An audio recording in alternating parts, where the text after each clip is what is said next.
18 জন MP, 2 জন মন্ত্রীর, শুধু তাই না 200-র ওপরে তারা উপজেলা চেয়ারম্যান উপহার দিয়েছে সারা দেশে।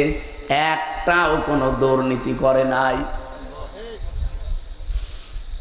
1226 জনের উপরে প্রায় ভাইস চেয়ারম্যান ছিল উপজেলার, তাদেরও 1 টাকা দুর্নীতি পাওয়া যায়নি। 2000-এর উপরে 5052 জনের উপরে প্রায় ইউনিয়ন চেয়ারম্যান ছিল সারা দেশ মিলে, 1 টাকা তাদেরও দুর্নীতি পাওয়া যায়নি। এমনকি মেম্বার ছিল, ইউনিয়নের মেম্বার, যতগুলো মেম্বার উপহার দিয়েছিল মেম্বার পর্যন্ত দুর্নীতি করে নাই। আপনি আর কাকে দেখতে চান? এই পৃথিবী এখন অলরেডি প্রমাণ পেয়ে গেছে, বাংলাদেশকে যদি মন থেকে সত্যিকার অর্থে উন্নতি করতে চাই, ভালোবাসে মন থেকে, জামাতের বিকল্প আর কেউ নেই।